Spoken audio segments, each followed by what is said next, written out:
From Florida's Space Coast, this is Your Career. Welcome to Your Career. I'm Debbie Featherston, your host, and with me today are three members of HERS Consulting, a local team that is based in Central Florida that does a lot of work for HR consulting. With me today, I have Rachel Castellon. Thank you for joining me. Absolutely. And Stu Smith. Thank you. And Laurie Davis. Thank you. I'm glad to be here. I tell you, I'm really glad to have the three of you because the topic around HR that we're going to focus on today is one that's really near and dear to my heart.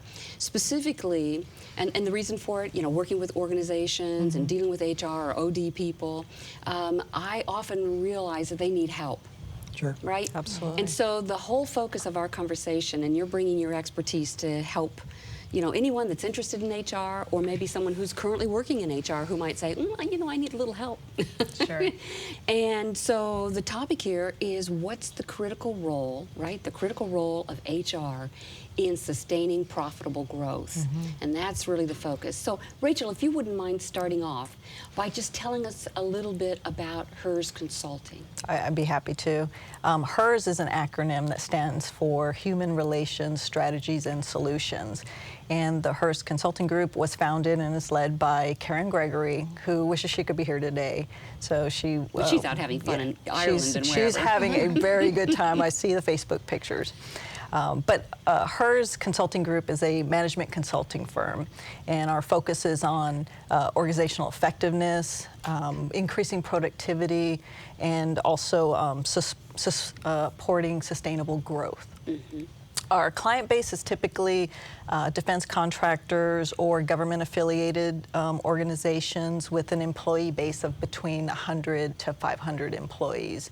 And some of the services that we provide are strategic planning, organizational assessments. We also do employee and leadership development and HR transformation. That's great. Large scope of work that you do, but this is all designed to support HR, internal HR departments and organizations, right? Yep. So tell me, Laurie, a little bit about what is the role of HR?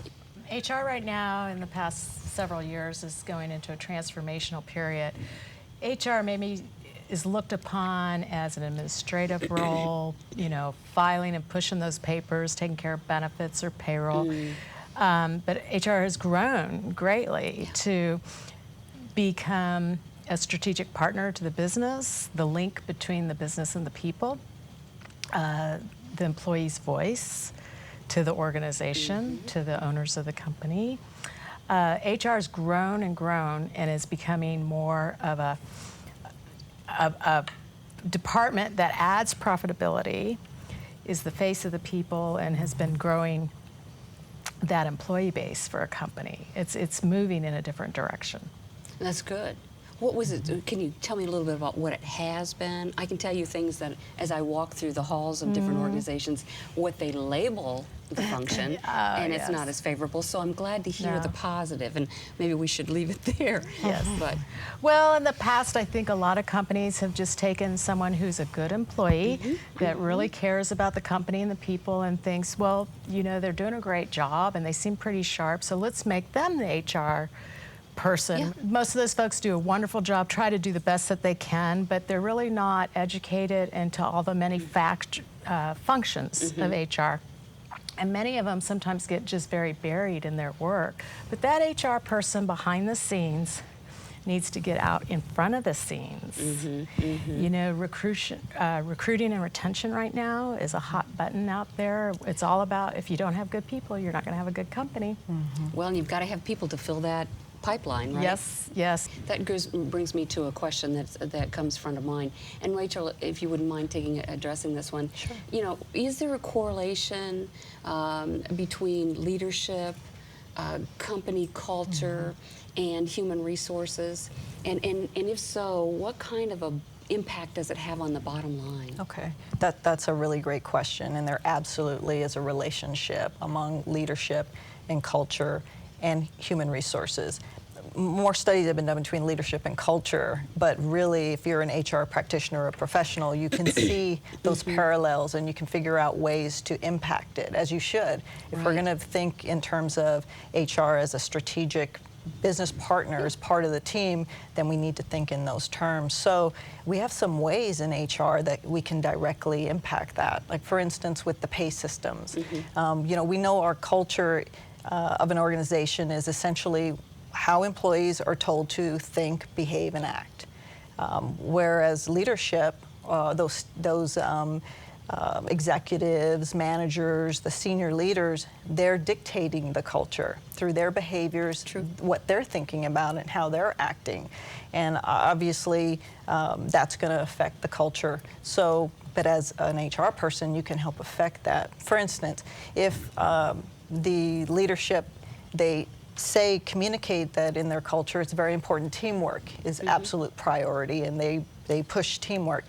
But if the pay system is set up where you're rewarded for individual work exclusively, and there aren't any types of recognition for team activities where you're making progress, then you're sending a mixed message to the employees. That can cause a huge problem. Yeah, I see what you're saying is because they're saying we want teams, and yet all the rewards are for the individual contributor. Yes. So the mixed message, therefore. Yeah, and HR sees that. And that's where thinking strategically and taking the time to communicate what you're seeing can help leadership determine, okay, well, this is our culture, these are our strengths and our weaknesses, how do we want to proceed? As HR practitioners, professionals, we have that ability to see things quite a bit differently than others do. And this is a very powerful thing because we see, I think, broader, like the pay systems. And also recruiting and selection. I think it's a big one that Laurie brought up. With recruiting, if our culture, if we say that diversity and inclusion is important to us, but our employees don't really reflect that. Right.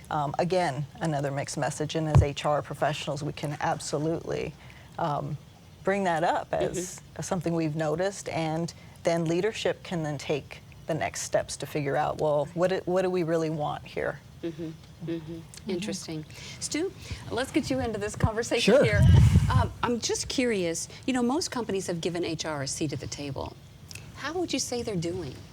That's what I call an intriguing question, Debbie. So an intriguing question is one that has a lot of responses or a lot of answers.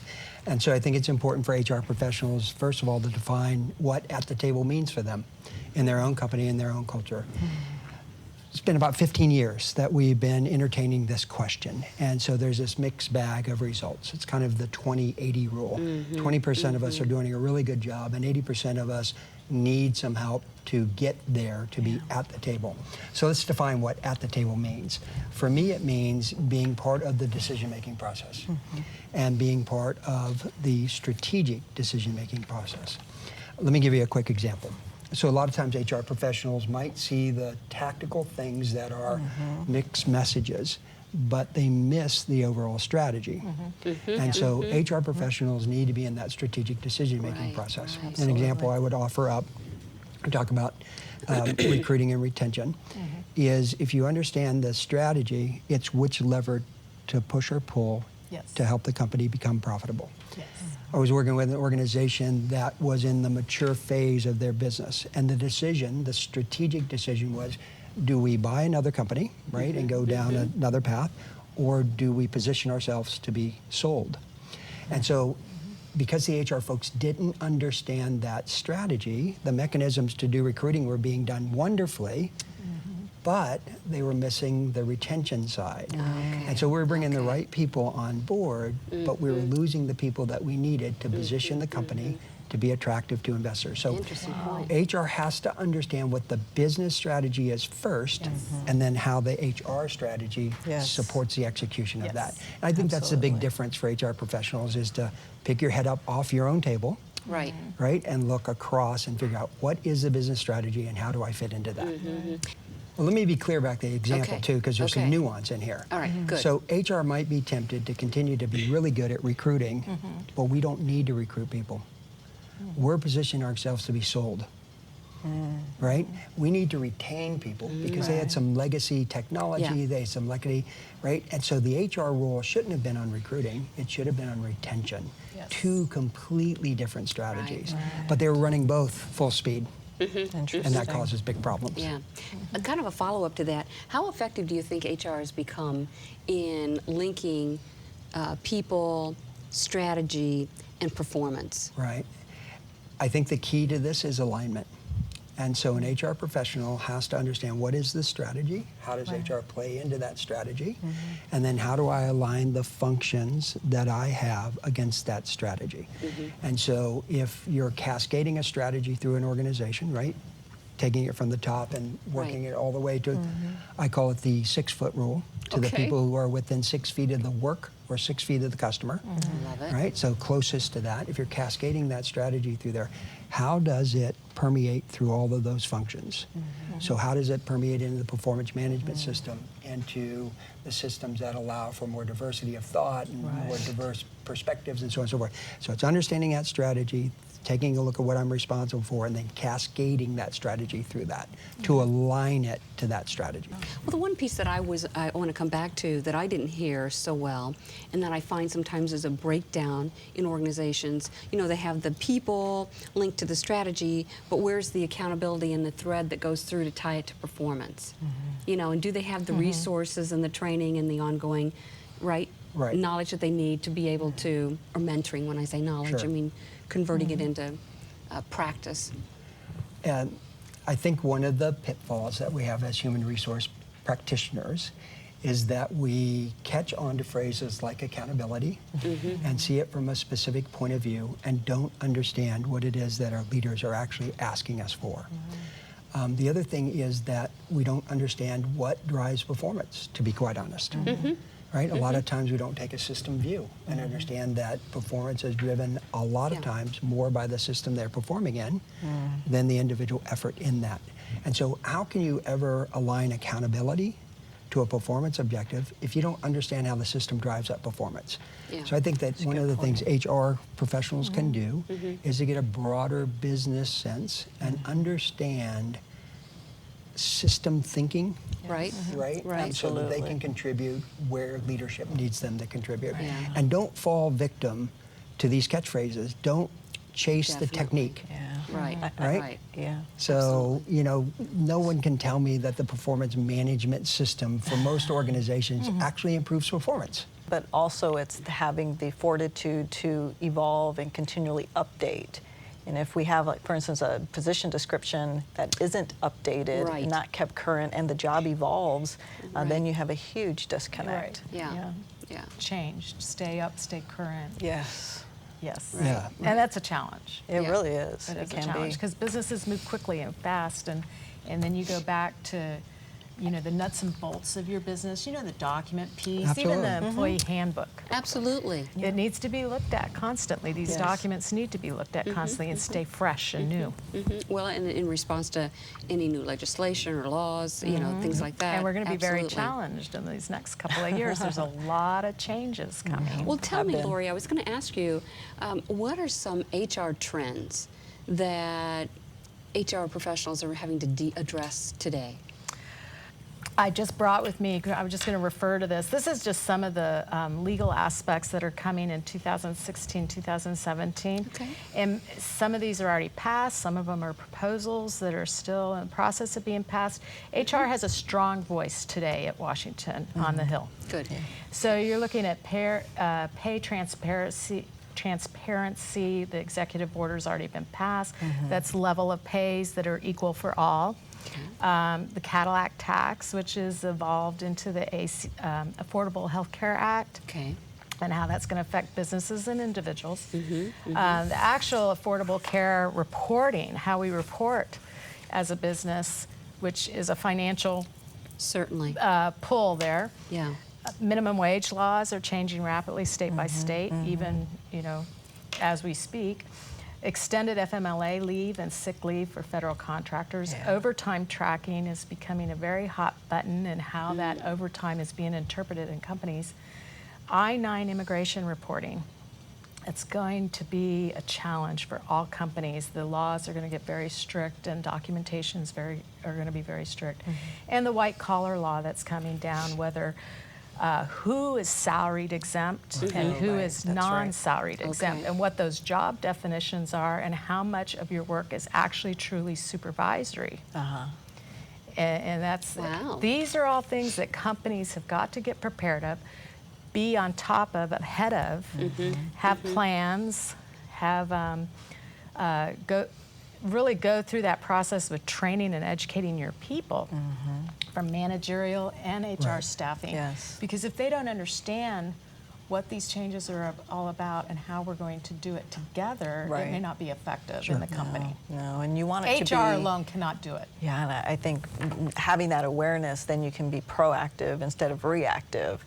Which makes a huge difference, because then you're kind of feeding beforehand, so folks are prepared, and it doesn't feel like such a sudden shift. And are these trends going to impact organizations of all sizes, or are we looking at more a mid-size and up? I mean, are we still insulating our 50 or below in terms of employees, or 35 and below? I mean, it is largely 50 employees and above. Okay. I mean, there still is that small business factor out there that, you know, the mom and pop is not dead in our country. You know, that mom and pop business, they can still hire and have their own regulations and laws with their employees, you know. But once you hit that 50 marker, you have to comply. Yeah, You have to. absolutely. And so staying on top of this, are some of these going to impact not just the knowledge, but the skill set of the HR professional to be able to execute? Definitely. Definitely. I think in today's time, and I'm running across this in some of our companies we work for, technology is fantastic, and I love technology, but we can't always depend and rely on technology when it comes to aspects with people management and human resources. I think a lot of companies are looking towards their technology that, well, this will manage it.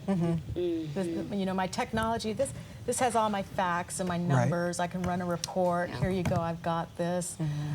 But it doesn't quite work that way, as you all know, because you're dealing with people. Sure.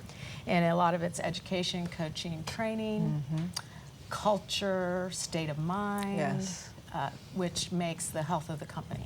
Right. Yeah. And I think, Laurie, too, that it speaks to the HR professional, because the field is developing.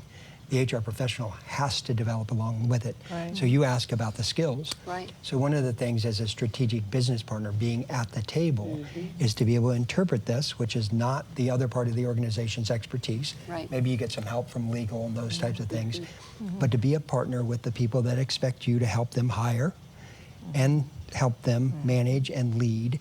And so figuring out strategically, am I going to do all this, right? Is that my purview, right? Do I partner with my operations folks, my marketing folks? How much education do I provide them? That's being the strategic business partner. This is what it is. And it'll continue to be dynamic. For the HR professional is, where do I fit in? How do I help it get to the strategy? And how do I partner with the business to get this accomplished? You know, that leads us right into, you know, what are some of the challenges that the HR professionals are dealing with? And because that's really where we're starting to go, right? These trends are kind of moving us that direction. Well, I think the economy continues to impact many organizations, and HR definitely can feel that impact. When you know you need to upgrade a system, but you're told, well, just can you make it last another year? You know, can you just keep going? And you know that the return on investment is going to be meaningful, but it works. You know, what they have currently is working, but you know that it will improve customer service. And I think that's an area that HR can do a better job of communicating, is how important, like you mentioned, onboarding. And when we bring people in, if they feel that process of bringing them into the fold is very well done and executed very well, whether it's through the technology of ensuring all their information's correct and they're getting paid on time, or it's, you know, giving them that feeling of welcome to the culture, welcome to your home now, and you belong with us. I think we should do a better job of helping to show how we're an integral part of that. So I think that's a challenge, is with the economy, we may see things that we need, but we're told, you know, wait a little bit longer, or Right. you know, that training you really want to do that's going to help with those soft skills that we know we need. Well, maybe we can kick push the it key. Yeah, back. exactly.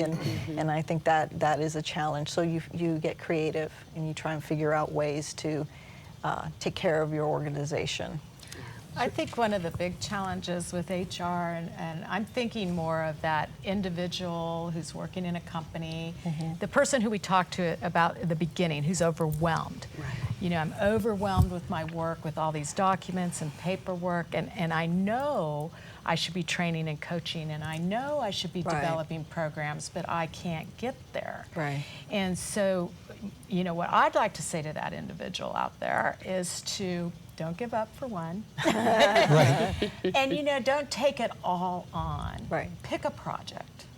Sure. Pick something that you know you could shine on and that you'd like to show your managers, your supervisors, your owners of your company.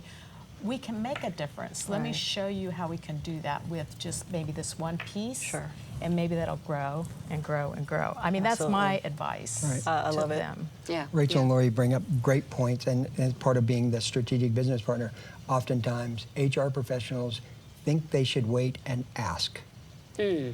When and you brought this up about being proactive or reactive. Right. So to be at the table, you have to understand the business and the profitability of the business. And for example, if you wanted to bring on a new human resource management system, you're the one building the business case. Yeah. You're not Yes. waiting Yeah. to Oh, hear from the absolutely. Yes. business about what Right. you're in the IT budget. You understand what the IT spend is. You understand strategically what's going on. And for HR2 is you're making conscious decisions about to sub-optimize HR. It sounds contradictory or dichotomous, but let's say you go to the business planning meeting and you say, listen, we can patch this for 2 years. And here's how it's going to be patched. Right. And here's the potential Yeah. implications. But I know strategically that system needs to come first. Right. That's what an HR business partner does. Yeah. So this is a good Communication. example of an action that an HR professional would take that would help to really, you know, sustain the profitability of an organization. You know, having that foresight, being proactive in bringing Build things their own to the leader. credibility. Yes, Absolutely. Yeah. absolutely, And then when absolutely. you ask for the things that are really important, guess what? Your voice is heard. Yeah. Absolutely, it? your voice is heard. Very And I'd good. like to also add education. Continue to self-educate. Oh, yes. Whether it doesn't have to be, well, here we are, you know, at a college, but I mean, that would be great. There's a wonderful HR program here Sure. that is great. Sure. There's organizations out there, associations to be part of that just interacting and networking with other HR professionals Absolutely. Yeah. helps feed you. SHRM is one of the best Society of Give you Human great Resources, ideas. right? Yeah, we have a Absolutely. wonderful chapter here, the Space Coast Human Resource sure, there's a Association. couple of them. Yeah, exactly. So even if that HR person out there has this level of frustration about being heard, they're not the cake lady anymore. Their primary job's not just ordering the birthday cake every month, you know? So They have a true. lot of important things coming down their plate. But keep educating yourself. Well, I think the final question that I really have is, and I'd love to hear from all three of you, just quickly, what do you feel really delineates a great HR professional to a mediocre HR professional? I see three things. And the first thing is knowing your leadership's priorities, being very well aware of what your leadership's priorities are, and then figuring out how to take HR to communicate that you're supporting the leadership's priorities. That's super important. The second thing is what Laurie mentioned, which is staying current on HR. That's absolutely critical. And if you haven't been certified, you need to get your certification. It's so important. And the types of certifications give for somebody that might be new, that's aspiring to HR or thinking about it. Yeah. What would those be? Just a few years ago, there has been a bit of a change, I guess is a way to phrase it. Whereas HRCI was doing the certifications, which was the having your Professional of Human Resources Yeah, and Senior that's it. Professional of Human Resources. yes, and then PHR. now SHRM has the certification process So they're actually, you could have two. That's why I have like 10 letters after my name. So for someone who would be interested in really getting those credentials, they could go to shrm.org Yes. and learn more absolutely. about the PHR and the And it's so SPHR. worth it. It is so worth it. You learn so much. Okay. Absolutely. Even if you've been in the field for a yes, while. absolutely. You still, because you know, as Laurie said, you may spend time on one thing, but this way, through your certification process, you're being exposed to everything, and then you start to see things differently at work, broader.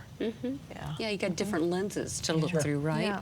What else? Is there one or two other points? Stu? So from a business partner perspective, it is in the nature of it. So understand the business. It's amazing how many human resource professionals do not understand how the business operates, Wow. nor how it becomes profitable or more profitable. And the other thing, if you want to specialize in moving to the strategic level, understand strategy. So get out of just the HR field and study strategy. So know your business and then figure out where you want to fit in and also pursue that educationally and professionally. And so maybe something that they could do is actually begin to do a rotation, perhaps. Well, we're going to have to leave it on that note. And I want to thank all three of you for being here, and HERS Consulting for allowing you to have time to meet with me and share your expertise. Thank you. Thank you. Thank you. Well, on behalf of my guest and everyone here on the set of Your Careers, thank you for watching, and remember, be career happy. More information about this program is available online at millermediagroup.org.